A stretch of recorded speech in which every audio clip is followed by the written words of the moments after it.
ಇಲ್ಲ pen drive ವಿಚಾರ ಏನೋ ಹೇಳಿದ್ರಿ ಸರ್. ಪೆನ್ ಡ್ರೈವ್ ಏನೋ ವಿಚಾರ ಹೇಳಿದ್ರಿ ಯಾವಾಗಲೇ. ಅದೇ ಪೆನ್ ಡ್ರೈವ್ ನಿಮಗೆಲ್ಲ ಕೊಟ್ಟಿದ್ದೀನಿ ನೋಡ್ರಪ್ಪ ಅಂತ. ಏನಿದೆ ಸರ್ ಅದರಲ್ಲಿ ಪೆನ್ ಡ್ರೈವಲ್ಲಿ ಏನಿದೆ? ಕೈಗೆ ಕೊಟ್ಟಿರ್ಬೇಕು ಏನಿದೆ ಅಂತಂದ್ರೆ ಸಿಗ್ಲಿಲ್ವಾ? ನೀನು ಸಿಕ್ಕಿಲ್ಲ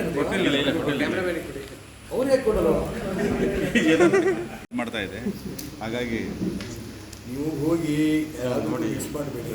ಈ ಪೆನ್ ಡ್ರೈವ್ ಇದು ನೇರ ಫೇಕ್ ಪೆನ್ ಡ್ರೈವ್ ಅಂತ ರಾಘವೇಂದ್ರನು ಒಪ್ಕೊಂಡಿದ್ದಾರೆ. ಫೇಕ್ ಪೆನ್ ಡ್ರೈವ್ ಅನ್ನೋದನ್ನು SPDC ಕೂಡ ಒಪ್ಕೊಳ್ಳೇಬೇಕು. ಅದಕ್ಕೋಸ್ಕರ ನಾನು ಹೇಳ್ತಿರೋದು ತುರ್ತಾಗಿ ಅದ್ರ ಬಗ್ಗೆ ಎನ್ಕ್ವೈರಿ ಮಾಡಬೇಕು. ಜೊತೆಗೆ ಅವರು ಯಾರೋ ಸಬ್ ಇನ್ಸ್ಪೆಕ್ಟರ್ ಕೈ ಕೊಡ್ತೀವಿ ಅಂತಂದರು, ಮುಂಚೆ DYSP ಮುಖಾಂತರ ಮಾಡ್ತೀವಿ ಅಂತಂತಾರೆ. ನನಗೆ ಯಾರ ಮುಖಾಂತರ ಮಾಡ್ತಾರೋ ಗೊತ್ತಿಲ್ಲ. ಮುಂಚೆ ಆ ರಾಘವೇಂದ್ರಿಗೆ ಅರೆಸ್ಟ್ ಮಾಡಿದ್ರೆ ಎಲ್ಲ ಸುದ್ದಿನೂ ಹೊರಬರುತ್ತೆ, ತನಿಖೆ ಆಗಬೇಕು. ಬನ್ಸೋ ಇದು ನಿಮಗೆ ಇದಿದೆಯಾ ಸರ್ ಕಾನ್ಫಿಡೆನ್ಸ್? ಒಬ್ಬ MP ಹಕ್ಕಟ್ಗಿರಿ ಮಾಡ್ರೆ ಬನ್ಸಲ್ಲ ಅಲ್ಲ MLA ರೇವಣ್ಣಗೆ ಬನ್ಸಿಲ್ಲ. ಕೇಜ್ರಿವಾಲ್ ಮುಖ್ಯಮಂತ್ರಿನ ಅರೆಸ್ಟ್ ಮಾಡಿ ಜೈಲಲ್ಲಿ ಇಟ್ಟಿಲ್ವಾ? ರಾಘವೇಂದ್ರ ಅವ್ರಿಗೆ ಕೇಳಿದ್ವಿ, ಈ ಥರ ನಿಮ್ಮ ಮೇಲೆ ಆರೋಪ ಮಾಡ್ತಿದ್ದಾರೆ ಅಂತ, ಕಂಪ್ಲೇಂಟ್ ಮಾಡಿದ್ದಾರೆ DC ಗೆ ಅಂತ. ಅವ್ರು ನಮಗೆ ಗೊತ್ತೇ ಇಲ್ಲ, ವಿಚಾರನೇ ಗೊತ್ತಿಲ್ಲ. ಕಳ್ತನ ಒಪ್ಕೊಳ್ತಾರೆ. ನಾನು ಕಳ್ತನ ಮಾಡಿದ್ದೆ, ಪೊಲೀಸ್ ಸ್ಟೇಷನ್ ಕರ್ಕೊಂಡು ಹೋಗಿ ಕೇಸ್ ಹಾಕಿ FIR ಹಾಕಿದ ಮೇಲೆ ಒಪ್ಕೊಳ್ಳೋದು. ನಾನು ಅದಕ್ಕೋಸ್ಕರ ಹೇಳ್ತೀನಿ, ಕಳ್ಳನ್ನ ಎಂಕ್ವೈರಿ ಮಾಡೋಕ್ಕೆ ಹೋಗ್ಬೇಡಿ ನೀವು.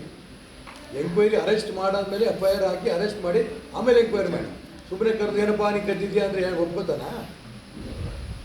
ಅದಕ್ಕೋಸ್ಕರ ನಾನು ಹೇಳ್ತಿರೋದು, ನಾನು ತುಂಬ ಸ್ಪಷ್ಟವಾಗಿ ಹೇಳ್ತೀನಿ. ಇದ್ರ ಕೇಳಿದ್ರೆ ಯಾರಿಗೆ ಓಟ್ ಕೇಳಿದ್ರು ಅವರು? ನನ್ನ ಪರವಾಗಿ BJP ಓಟ್ ಕೊಡಿ ಈಶ್ವರಪ್ಪ. ಯಾವ ಪೇಪರ್ ಇಲ್ಲ, ಯಾವ ಪೇಪರ್ ಅನ್ನೋದಿಲ್ಲ, ಡೇಟ್ ಇಲ್ಲ. ಇಷ್ಟು ದ್ರೋಹ, ಮೋಸ. ಚುನಾವಣೆಗೆ ರಣರಂಗದಲ್ಲಿ ಯಾವಾಗಲೂ ಕೂಡ ಎದುರ ಬಡ್ದಾಗಬೇಕು, ಬೆನ್ನಿ ಚಾಕು ಹಾಕೋದಲ್ಲ. ನಿಮ್ಮ ಕಡೆ ಮಾಡಿರ್ಬೋದು ಅಂತ ಅವ್ರು ಹೇಳಿದ್ದಾರೆ. ಅದಪ್ಪ ಹೇಳ್ತಿರೋದು. ಅದನ್ನೇ ಎಂಕ್ವೈರಿ ಮಾಡಕ್ಕೆ ಹೇಳಿ. ಹಾಗಾದ್ರೆ ರಾಘವೇಂದ್ರ ಅವರು ನಮಗೆ ಗೊತ್ತಿಲ್ಲ, ಇದು ಗೊತ್ತಿಲ್ಲ ವಿಚಾರನೇ ಅಂತ ಹೇಳಿ ಗೊತ್ತಿಲ್ಲ ಎಂಕ್ವೈರಿ ಮಾಡಕ್ಕೆ ಹೇಳ್ಯಾರ? ಅಲ್ಲ, ಗೊತ್ತಿಲ್ಲ ಅಂತ ಹೇಳಿ ಅವ್ರ ಕಡೆಯವರೇ ಮಾಡಿರ್ಬೋದು. ಆಯ್ತಪ್ಪ, ಅದೇ ರಾಘವೇಂದ್ರ ಅವರು ಹೇಳ್ಬೋಯ್ತಲ್ಲ, ಚುನಾವಣಾಧಿಕಾರಿ ಪತ್ರ ಬರೀ, ನಾನು ಕಂಪ್ಲೇಂಟ್ ಕೊಟ್ಟಂಗೇನೆ. SP ಕಂಪ್ಲೇಂಟ್ ಕೊಡಿ, ನಾನು ಕೊಟ್ಟಂಗೇನೆ. ಅದಕ್ಕೆ ಹೇಳಿರೋದು, ಕಳ್ಳನ ಮನಸ್ಸು ಹುಳ್ಳುಳಿಗೆ ಅಂತ. ಯಾವ ಕಳ್ಳನೂ ನಾನು ಕಳ್ತನ ಮಾಡಿದ ಮುಂಚೆ ಒಪ್ಕೊಳಲ್ಲ. FIR ಹಾಕಲಿ, ಅವ್ರ ಮೇಲೆ FIR ಹಾಕಬೇಕು, ಅಡ್ಡೋನ್ ಹಾಕೋದಲ್ಲ. ಅವಾಗ ಗೊತ್ತಾಗುತ್ತೆ ಇದ್ರ ಬಗ್ಗೆ ಯಾರಿಗೆ ಬದುಕು ಮಾಡಿದ್ದಾರೆ, ಏನು ಕತೆ. ಮೇಘರಾಜು ದತ್ತಾತ್ರೇಯ ಇರೋದು ಅವ್ರ ಮೇಲೆ ಬೇಡವಾ? FIR ಯಾರ್ಯಾರ ಮೇಲೆ ಹಾಕ್ಬೇಕು, ಎಲ್ಲರ ಮೇಲೂ ಹಾಕಲಿ, ಗೊತ್ತಾಗುತ್ತೆ. ನನಗೆ ಗೊತ್ತಿಲ್ಲ. ಅದಕ್ಕೋಸ್ಕರ ರಾಘವೇಂದ್ರನ್ ಓಟ್ ಕೊಡಿ ಅಂತ ನೇರ ಅವ್ರು ಕೇಳಿರೋದ್ರಿಂದ ಅಲ್ಲಿ ಫೋಟೋದಲ್ಲಿ ಅದೇ ಫೋಟೋ ಹಾಕಿ ಇದಕ್ಕೆ ನ್ಯೂಸ್ ಎಲ್ಲ ಫೇಕ್ ನ್ಯೂಸ್ ಹಾಕಿರೋದ್ರಿಂದ ರಾಘವೇಂದ್ರನ್ನ ಬೇರೆ FIR ಹಾಕಿದ್ರೆ, ಅವ್ರಿಗೆ ಎಂಕ್ವೈರಿ ಮಾಡಿದ್ರೆ ಅದರಲ್ಲಿ ಮೇಘರಾಜ್ ಇದ್ದಾರೋ, ದತ್ತಾತ್ರೇಯ ಇದ್ದಾರೋ, ಯಾರ್ಯಾರಿದ್ದಾರೆ, ಅವ್ರಿಗೆ ಸಾಮಾಜಿಕ ಜಾಲತಾಣದಲ್ಲಿ ಯಾರ್ಯಾರು ಬಳಸ್ಕೊಂಡಿದ್ದಾರೆ, ಅದೆಲ್ಲವೂ ಕೂಡ ಹೊರಗೆ ಬರುತ್ತೆ. ಎಷ್ಟು ಮನೆಗಳಿಗೆ ಹಂಚಿರ್ಬೋದು ಸರ್? ಎಷ್ಟು ಕಡೆ ಹಂಚಿರ್ಬೋದು ಇಂಥದ್ದು? ಈ ಕಾಪಿಗಿಂತನೂ ಅದು ವೈರಲ್ ಆಗುತ್ತಲ್ಲ ವಾಟ್ಸಪ್ಪಲ್ಲಿ, ಇಡೀ ಜಿಲ್ಲೆನಲ್ಲಿ ಎಲ್ಲ ಕಡೆಯಿಂದನೂ ಫೋನ್ಗಳು.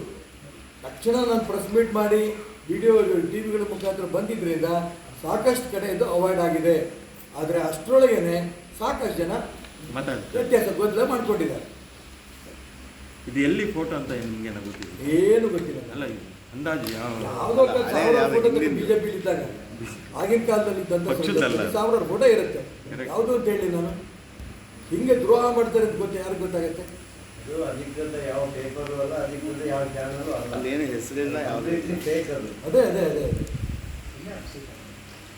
ಈ ಎಷ್ಟು ಮತಗಳ ಅಂತರದಿಂದ ಗೆಲುವು? ಅಲ್ಲ, ಈ ರೀತಿ ಗೊಂದಲಗಳು ಮಾಡಿರೋದು ಒಂದು ಅಲ್ಲ, ಗೆಲುವು ನಿಶ್ಚಿತ ಅಂದಿರ. ಅದೇ ಗೊಂದಲಗಳು ಮಾಡಿ ಮುಂಚೆ ನಾನು ಮೊನ್ನೆ ಹೇಳಿದ್ದೆ 2 ಲಕ್ಷ ಅಂತರದಲ್ಲಿ ಗೆಲ್ತೀನಿ ಅಂತ. ಒಂದು, ಈ ಗೊಂದಲದಿಂದ ಎಷ್ಟು ವ್ಯತ್ಯಾಸಗಳಾಗಿದೆ ನನಗಿನ್ನೂ ಗೊತ್ತಿಲ್ಲ. ಎರಡನೇದು, ಮುಸಲ್ಮಾನರು ಹೆಂಗ್ ಬ್ಲಾಕ್ ಆಗಿ ಹಿಂಗೆ ಮಾಡ್ತಾರೆ ಅಂತ ಯಾವತ್ತೂ ನಾನು ನೋಡಿರಲಿಲ್ಲ. ನಾನು ಎಲ್ಲ ಚುನಾವಣೆಯಲ್ಲಿ ಗಮನಿಸಿದ್ದೀನಿ. ಇಷ್ಟು ಪರ್ಸೆಂಟೇಜ್ ಓಟು ಮುಸಲ್ಮಾನರು ಎಂದೂ ಮಾಡಿಲ್ಲ.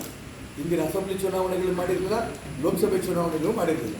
ಹಾಗಾಗಿ ಆ ಮುಸಲ್ಮಾನರು ಓಟ್ ಎಷ್ಟರ ಮಟ್ಟಿಗೆ ಲೋಕಸಭೆ ಚುನಾವಣೆಯಲ್ಲಿ ಮೇಲೆ ಪರಿಣಾಮ ಬೀರುತ್ತೆ, ಅದೆಷ್ಟು ಮಟ್ಟಿಗೆ ಕಾಂಗ್ರೆಸ್ಗೆ ಲಾಭ ಆಗುತ್ತೆ ನನಗೆ ಗೊತ್ತಿಲ್ಲ. ಎರಡನೇದು, ಈ ಫೇಕ್ ನ್ಯೂಸ್ ಏನು ಹರಡಿದ್ದಾರೆ, ಇದು ಎಷ್ಟು ಮಟ್ಟಿಗೆ ಎಫೆಕ್ಟ್ ಆಗುತ್ತೆ ಗೊತ್ತಿಲ್ಲ. ಒಟ್ಟಾರೆ ನಾನು ಗೆಲ್ತೀನಿ.